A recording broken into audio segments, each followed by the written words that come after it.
Wanaume, hongereni sana. Asante. Asante. Wanaume. Hey. Oh. Hizo ni sauti za wanaume. Haya, endelea. Wanaume. Hey. Tupo. Hongereni sana. Asante. Mimi ninawapenda sana na ninathamini mno uwepo wenu, na hasa humu ndani. Kuna wakati ikiwa sauti ya kwangu peke yangu sijisikii vizuri kabisa. Natamani hata mngekuwa kwa pembeni mnachombeza. Na kizuri zaidi hata kikosekana mmoja huwa naona kama ulinzi na usalama hujakamilika, kwa sababu watu ambao huwa wanakuepo humu ndani kwa ajili yangu wengi ni maharamia. Isipokuwa Shafi na Ahazi wanasaidia mambo yaweze kwenda sawa. Hongereni sana. Leo ni siku yenu tarehe 19 Novemba. Huwa ni siku ambayo wanaume tunatambua mchango wenu katika jamii na mambo mengi sana ambayo mmeweza kuyafanya. Binafsi naomba nitumie nafasi hii kuwapongeza na kuwapa heko kwamba wanaume nyinyi ni watu wa muhimu sana kwenye jamii.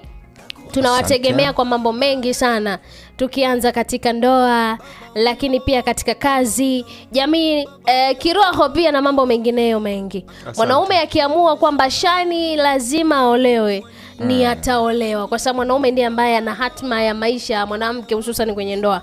Katika utamaduni wa Kiafrika hakuna mwanamke anaweza kusema sasa anasema Ahazi nitakuoa. Halipo. Lazima mwanaume aseme sasa Shani naenda kukuheshimisha na naenda kuwa mke. Lakini pia mwanaume ndiye ambaye anaamua kwamba jamani, kuna hili jambo linashindikana. Mimi nikiona mwanaume na anasema sijui kama tutaweza, na kuaga na wasiwasi. Lakini sauti za wanaume mara nyingi huwa wanasikia hili jambo dogo sana hili. Lazima likae sawa, basi mimi napata nguvu. Kwa hiyo hilo linanifanya nione kabisa kwamba mna umuhimu mkubwa sana sana kwenye jamii. Na ndugu zangu, ndio off mic pale nilikuwa naongea kama na watania, lakini kwa serious. Nikasema hembu siku moja tu wanaume muamue tu kutulia, ni mtulie. Yaani kwamba mimi Shafi nimeoa, ndio Ahazi ana maisha yake, hata ile ya kuoa wake mpaka wanne kwa baadhi ya dini kwamba iwe haipo. Yaani mwanaume awe na mke huyo mmoja, asiongeze wa pili, wala asiwe na mwanamke mwingine pembeni, atulie naye huyo huyo. Si kwa ubaya. Tutarudi kijijini kulima. Hata zile changamoto ambazo mnatupa, kuna wakati bibi naomba hela, sina hela, anakupa nguvu ya kupambana. Si unanielewa? Lakini msinge kuepo nyie, mimi sidhani kama dunia ingekamilika. Na hili nasema wazi kwa sababu mimi binafsi Shani nina marafiki wa kiume wengi kuliko wa kike. Na hao nilionao nawatumia, wananifariji na wananipa heko, wananifundisha mafanikio. Vitu vingi vikubwa ambavyo nimevifanya kwenye maisha yangu, wanaume wamekuwa sehemu ya hayo mafanikio. Wawe ni marafiki, wawe ni ndugu, wawe ni jamaa, lakini wanaume wamekuwa na mchango mkubwa. So far naomba niwaambie wanaume, jamani, nyie ni watu wa maana sana. Yaani nyie nawapa 5, yani nyie ni watu wa maana. Ningekuwa na uwezo, ningewapa dunia mjinafasi wenyewe walau kakamwezi kamoja peke yenu. Japokuwa najua mambo yasingekuwa. Umeanza vizuri. Naona sasa. Kwa nini tubaki peke yetu sisi jamani? Sika kamwezi tusiwasumbue zile stress. Ndio. Takwimu zinaonesha za shirika la afya duniani WHO, kila sekunde 40 mwanaume mmoja anafariki.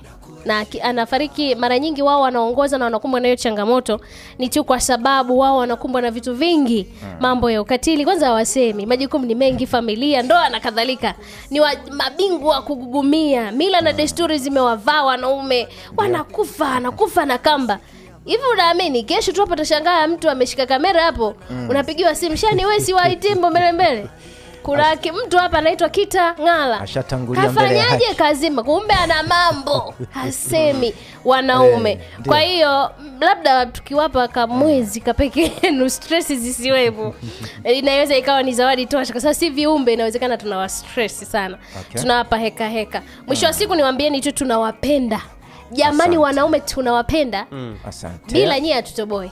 Kweli Wanaume tunawakubali. Usisikilize mwanamke yote kisa sikupendi, sikuhitaji, mwambie haya kuanzia leo sikutaki. We, tumbo linachemka, ukienda ndani mdada anawaza nimtafute. Kwa sababu sisi tumeumbwa na kiburi. Ndio. Ni kwamba bana mimi simtafuti, atanitafuta.